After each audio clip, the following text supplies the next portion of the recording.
I can't tell you how much I want a British accent right now. I don't know what it is about like Julian Cole, Mark Pollard. And my gosh, like, are they even good, or is it just the way they talk, right? I mean, seriously.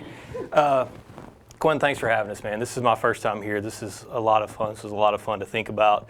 I was telling Rebecca earlier, my greatest joy in being here is knowing that Gary's not, because he's stuck on an airplane right now, and he is so angry that he's not right here. So if you get a chance, send him an email. Yeah, please do. Please do. The amount of joy that brings me is just a lot of fun.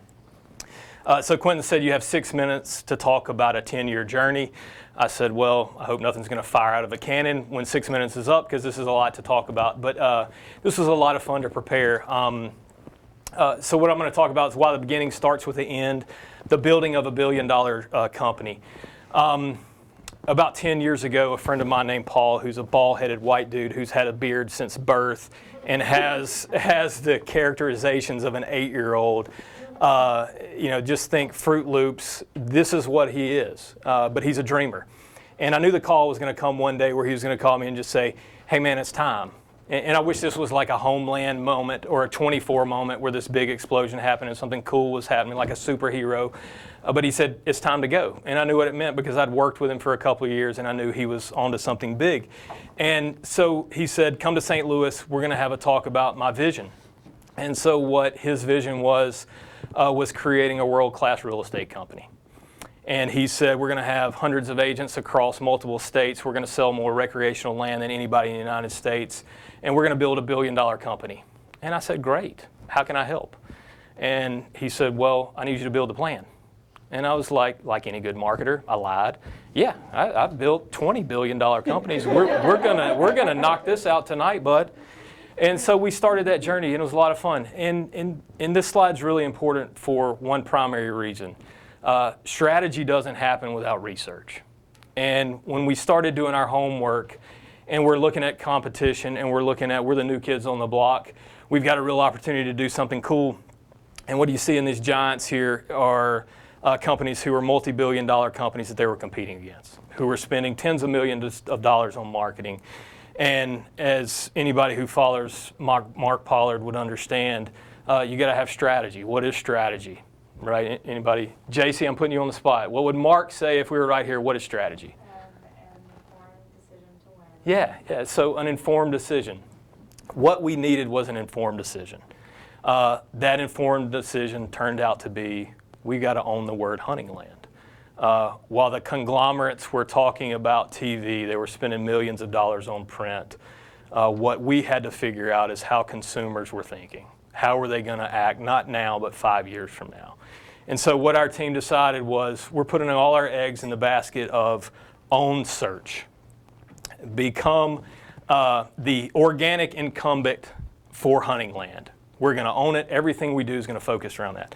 And much like research, great strategy doesn't happen without actually doing the work. Which, I love this element that's going on right now in advertising, because Accenture bought Droga5, right? Everybody's followed that whole thing. It's not going to work. Everybody knows that. Maybe it will. I don't know. But my whole point is here, great strategy doesn't happen without doing the work. And so the point of focus, the point of understanding, well, if the end is $1 billion company, then the beginning has to be, what are we owning? What are we working towards? So this is actually a picture of skinny Gary right here, and this is JC when she had blue hair. I'm kidding, but my point in saying this is we forget that sometimes we actually have to do the work.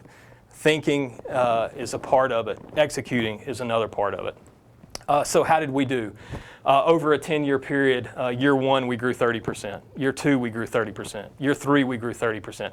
We were compound interesting this bad boy from an organic growth perspective on path. We were on target the whole time. And we ended up getting into the Baloney Club 10 years later. What I mean by Baloney Club is that's what we call companies that are in the $1 billion mark. So this was an incredible journey. We learned a ton from it, and I want to share 3 specific things that we really honed in on that I think are the critical parts of working for any great company. The first one is there's nothing more rewarding than having a partner that you share a vision with. You can't build great companies unless you have great partners. The amount of times we run into this deal of client-vendor relationships makes me want to throw up because there's so many times where people just want to use you for a certain project. We do that every day, right? I mean, that's a part of our business. It's going to continue to be a part of our business. These are the unicorns. When you find them, hang on to them. The second thing that I really love is you can't grow the business until you know the business. I think great strategy in today's world starts with understanding the business. You got to understand where people are coming from.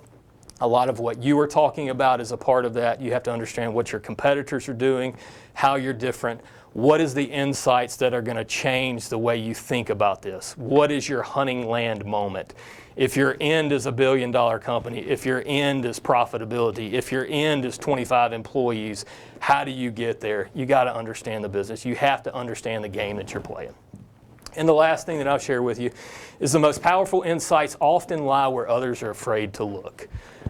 It's happening to so many companies today. Walmart bought Jet.com because of Amazon, right? How many reactionary acquisitions are happening today because of the fear that Amazon has put in other people? The competitors of Whitetail Properties today are looking back and thinking, my gosh, what happened? Because we're beating their ass right now. And I say that with a lot of pride because we've spent years and years and years working on this. We didn't rank number 1 in hunting land day 1, year 1, or year 2. But year 3, we started to make traction. It was a long-term game. We knew what we were doing. We put all our cards in that basket, and it paid off. So thanks for listening. This was a lot of fun. Quentin, thanks for what you're doing with this group.